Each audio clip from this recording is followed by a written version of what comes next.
Bună, dragii mei, și bun venit la un nou episod din Bibi Show. Astăzi am decis să fac împreună cu voi un slime. Nu știu dacă, adică nu știu cum se zice în română, dar nu contează. Am văzut niște videouri pe net în care pui așa niște chestii și după aia la sfârșit este o chestie super, nu știu, mi-e place tare și faci așa și se aude ceva de genul. Da, este foarte frumos. Și acum o să fac împreună cu voi. Nu știu dacă o să-mi iasă sau nu, dar măcar încercăm. O să punem întâi lipici. Lipici lichid. Îl am și pe gol de aici.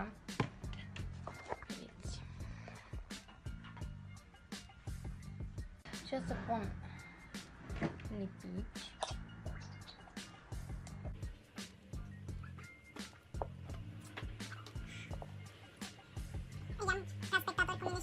Pe care le-ați văzut în episodul anterior.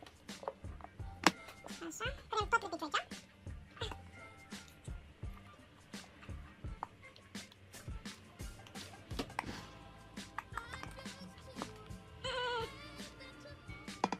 Ajungem.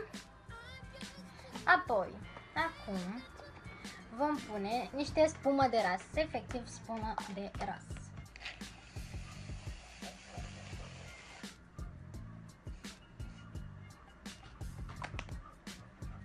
Acum o să punem niște pudră de bebeluș. Da.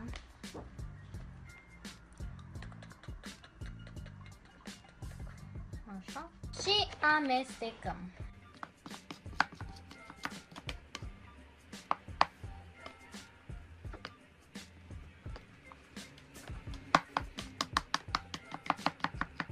Așa, după ce am amestecat și ne-a venit ceva de genul ăsta, super mega extra, super frumos și pufos, vom adăuga, în engleză zice borax, deci căutați voi, acid boric sau nu știu cum se cheamă, așa, și vom adăuga o linguriță, nu, de fapt două lingurițe mici într-un pahar cu apă și l-amestecăm și l-adăugăm puțin câte puțin aici.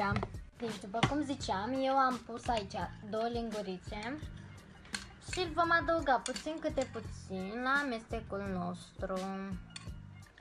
Și vom adăuga și niște culoare dacă o dorim. Puteți folosi colorant alimentar. Eu am culoarea asta. Nu știu, sper să iasă. Și vom pune așa.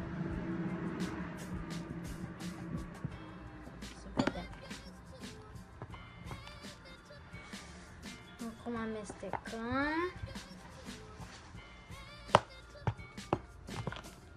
Acest acid boric se folosește pentru a lipi conținutul, adică pentru a-l face așa, da?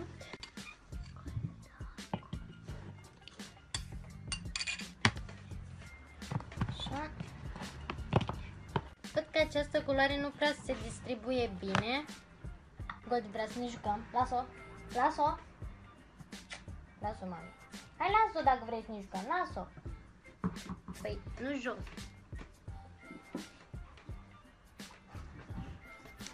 Așa.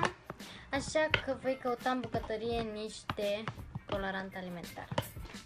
E bine. Voi mai vrea să adaug puțin ulei de bebeluș. Ce spui?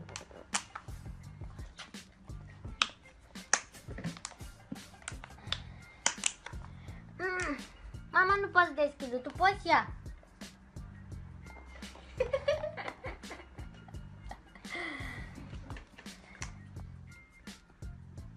Ok. Este foarte super chestia asta. Aceasta seamănă cu un norișor foarte drăguț. Da. Asistenților, doriți să pun un pic de scripici? Da. Un pic. Pun un pic de scripici. Așa. Și acum amestecăm. Așa. Un norișor cu scripici. Facem așa bine. Așa, cam asta este ceea ce ne-a venit. După cum ziceam, un norișor foarte frumos. este un pic cam...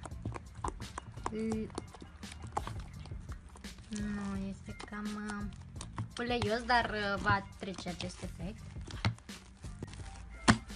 Asta este ceea ce ne-a venit. Uite așa.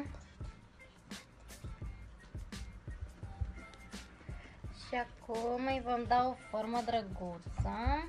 Este foarte important să păstrați aceste slime-uri în niște, nu știu, niște cutiuțe închise hermetic, pentru că altfel se vor usca.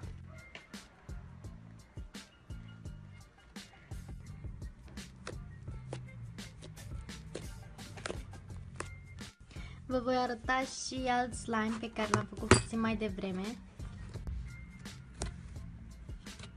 Așa, dragii mei, acest episod a luat sfârșit. Experimentul a ieșit cu succes. Am 2 slime-uri foarte frumoase și pufoase.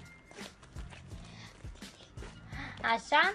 Și sper că v-a plăcut. Dacă vreți să facem pe viitor împreună alte videouri de genul ăsta și doriți să-mi dați sugestii și să-mi spuneți ce culori vreți să mai fac, puteți să-mi lăsați într-un comentariu. Pa!